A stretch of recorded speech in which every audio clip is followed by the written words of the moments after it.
Proud kami lumaki sa Barangay Capri. Proud kami lumaki sa Barangay Capri. Proud kami lumaki sa Barangay.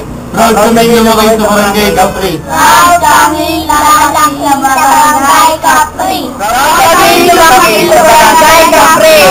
Proud kami lalaki sa Barangay Capri. Proud kami lumaki sa Barangay Capri. Proud ako lumaki sa Barangay Capri. Proud kami lumaki sa Barangay Capri. Proud kami lumaki sa Barangay Capri. Proud kami lumaki sa Barangay Capri. Proud kami lumaki sa Barangay Capri. Proud kami bumalik sa pagkakabata sa Barangay Capri. Proud akong kumanda sa Barangay Capri. Proud kami lumaki sa Barangay Capri. Proud akong tumanda sa Barangay Capri. Proud kami lumaki sa Barangay Capri. Proud akong lumaki sa Barangay Capri. Proud kami tumanda sa Barangay Capri. Proud akong lumaki sa Barangay Capri. Proud akong Barangay Capri dito nagtumanda. Proud kaming tumanda sa Barangay Capri. Proud kaming lumaki sa Barangay Capri. Proud kaming lumaki sa Barangay Capri. Proud kaming lumaki sa Barangay Capri. Proud kami na tumanda sa Capri. Proud ako. Dito na ako tumanda sa Barangay Capri. Proud ako, taga-Capri ako. Proud ako na taga-Barangay Capri ako. Kahit nung una na parang ang tawag nila dito ay squatters area, hindi rin ako na dalawang isip na hindi ako dito tumira kasi nga unang-una, malapit kami sa eskwelahan, pareho kami teacher ng asawa ko. Kaya yung 5 kong anak, dito talaga sila lumaki sa Barangay Capri at dito rin sila nagtapos sa public school na nagkaisang na yun. Nakakatuwa lang na sa pamumuhay namin sa Capri, malapit kami simbahan, malapit sa paaralan, malapit sa palengke, malapit sa lahat. Kaya kumbaga convenient ay yung lahat na importante ang kinupuntahan ng isang nanay, ng isang naghahanap buhay.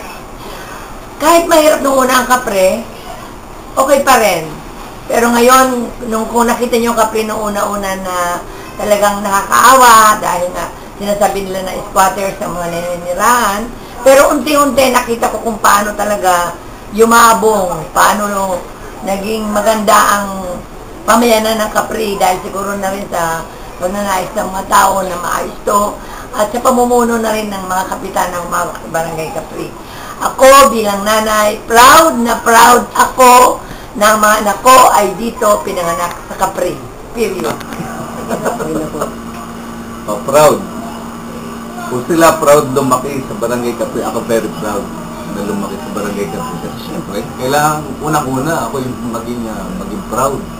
Ako yung talagang magmalaki sa ating barangay bilang puno ng lahat ng mga naninirahan dito. Hindi lamang ng mga kabataan, maging ng mga nakakatanda. Pero talagang very proud ako dahil unang-una magmula sa hindi nagugustuhan lugar ngayon, alam ko ang mga tao sa buong Novaliches nakakapasok at nakakalabas sa Barangay Capri nang walang nangyayaring anumang kaguluhan sa kanila. At alam ko, mas magiging maganda ang ating kinabukasan kasi may mga kabataan na katulad ninyo na gumagawa ng paraan para lalo ikarangal at lalo maging malinis, maging mas maayos ang ating barangay. Ang aking asawa, dito na rin lumaki. Dati siyang sexy, lumaki na sa ating barangay. Kaya naniniwala ako sa tulong ng mga kabataan at sa tulong ng bagong pagsisikap ninyo na maiangat ang antas ng ating barangay, lalo pang gaganda ang barangay. Proud Proud kami! kami. Very proud na lumaki sa Barangay Capri.